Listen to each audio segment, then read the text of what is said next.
I'm about to go swimming in the secret waterfall behind me, but first, let's check out my new Overland build that got me here. Hello my friends, welcome to another video with Hannah. Today I'm super excited because I get to reveal to you my new Overland home. And before I get into the details of the build, I just want to be clear with you that I am a brand ambassador now for 4-wheel camper and Method race wheels. Method race wheels provided the wheels on the truck, and 4-wheel camper helped provide some discounts on the upgrades on the camper. If you've seen my videos, you know that I had a Lance truck camper in the past. I had a Lance truck camper for 3 years. I loved that truck camper. It treated me great. I loved every moment with it, but I realized in the end that it wasn't getting me where I wanted to go. I wanted to spend more time off-grid, less time in campgrounds, and so I decided I wanted to look into pop-up campers for multiple reasons: the weight, the clearance, the gas mileage. So I decided to sell my Lance and then buy a 4-wheel camper. So, what is my goal? What am I trying to do? I want to travel to the most remote places that I possibly can. I want to travel down trails that most RVs, vans, and full-size truck campers can't get to due to sketchy trails, high rocks, and low trees. Why do I want to do this? I found that some of the most rewarding and beautiful places are deeply hidden lakes, waterfalls, and canyons with no one around. Many of these places are difficult to access, so hopefully now I'll be able to reach places I once had to turn back on. So to get to these places I'm talking about, I have to have a vehicle that can get there. My truck was bought stock, work truck, so I had to do some pretty major modifications to beef it up. So the purpose of this video is a part 1 of possibly 3 parts on my version of an Overland build.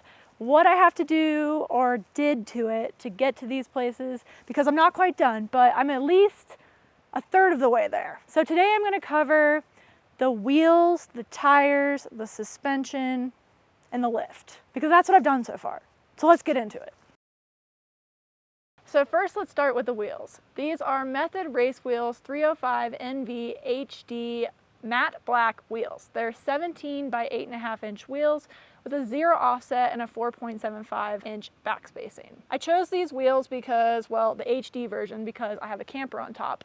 So it's going to be a higher load in the back, but if you want to save a little bit of money and you don't have a heavy payload, you don't have to get the HD version. I also chose this size because at 17 inches on this truck, I could optionally switch out to a 37 inch tire in the future with minimal trimming, but right now I just have a 35 inch tire.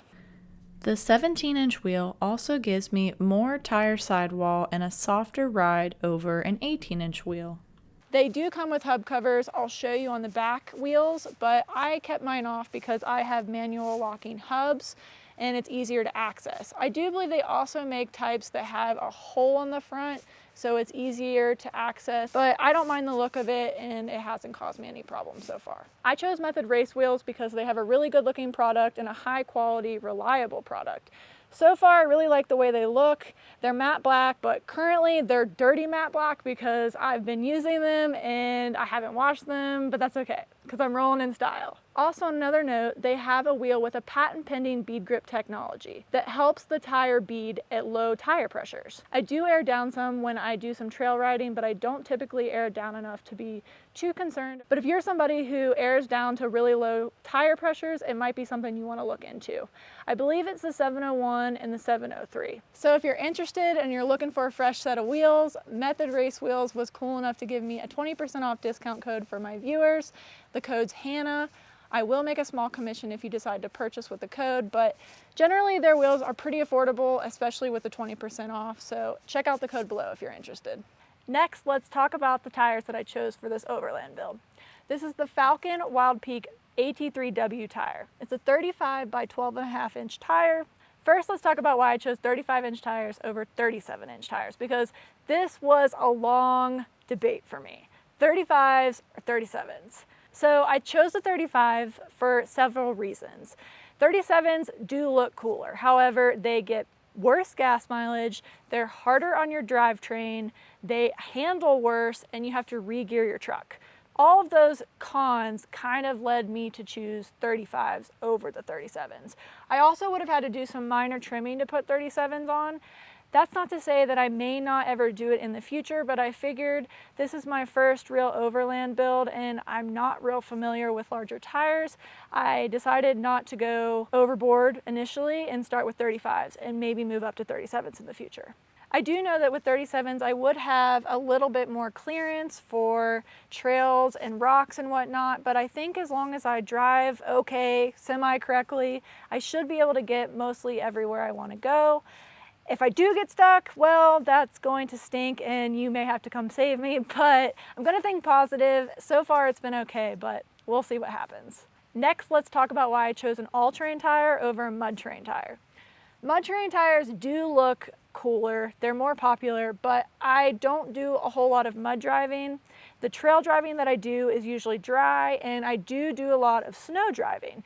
Mud terrain tires are not very good in the snow, so I chose an all-terrain tire. It has a 3-peak snow rating, which means it'll help with the snow driving even though it's a wider 12.5-inch tire. I think that the tread on this is beefy enough to give me enough traction for where I want to go. So for now, I think it's a good beefy tire for this build. But I guess we'll find out. So for the front suspension, I did a 2.5-inch leveling kit, which included changing out the track bar mount, dropping the sway bar, and adding a 2-degree caster shim, as well as longer shocks. And embarrassingly enough, I had to use a puck. I know, don't make fun of me.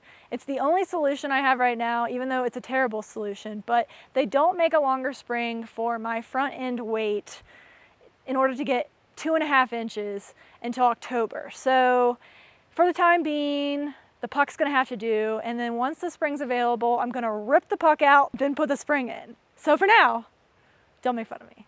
So for the rear suspension, I eventually want to get a custom leaf spring made that's tuned to match the weight of the truck camper, but there was a 10 to 12 week lead time, so this is my temporary solution. I installed some Firestone airbags with Daystar airbag cradles. When most people install airbags, they bolt them to the top and bottom of the truck airbag mounts. My airbags are only bolted to the top mount and not to the bottom mount. The bottom of the airbag sits in a polyurethane cradle. This allows me to have more suspension travel.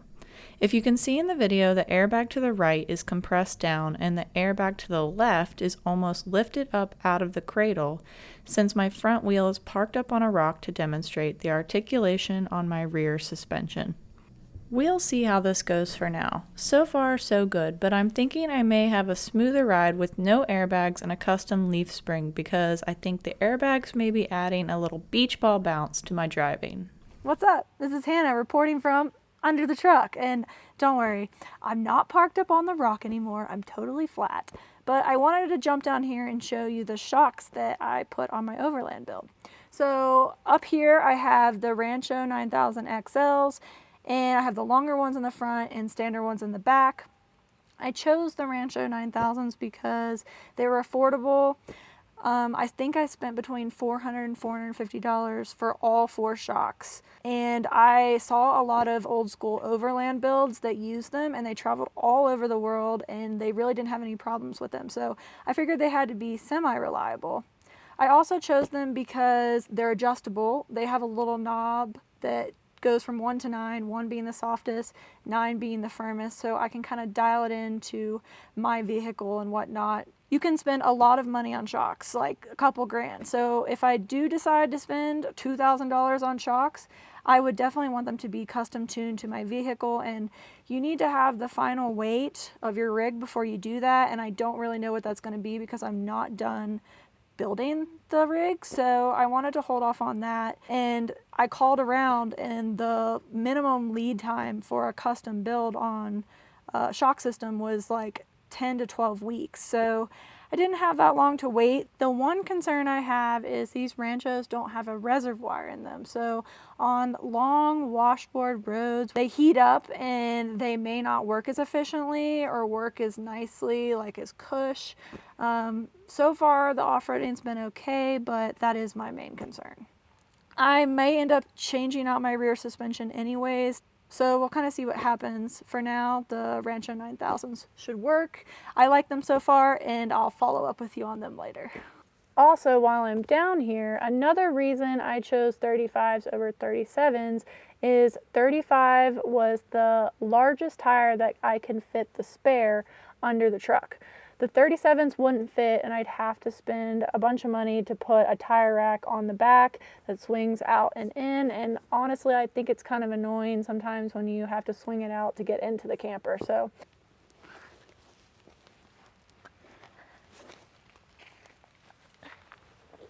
woo! My trusty yoga mat, which is now quite filthy. Check out my bins.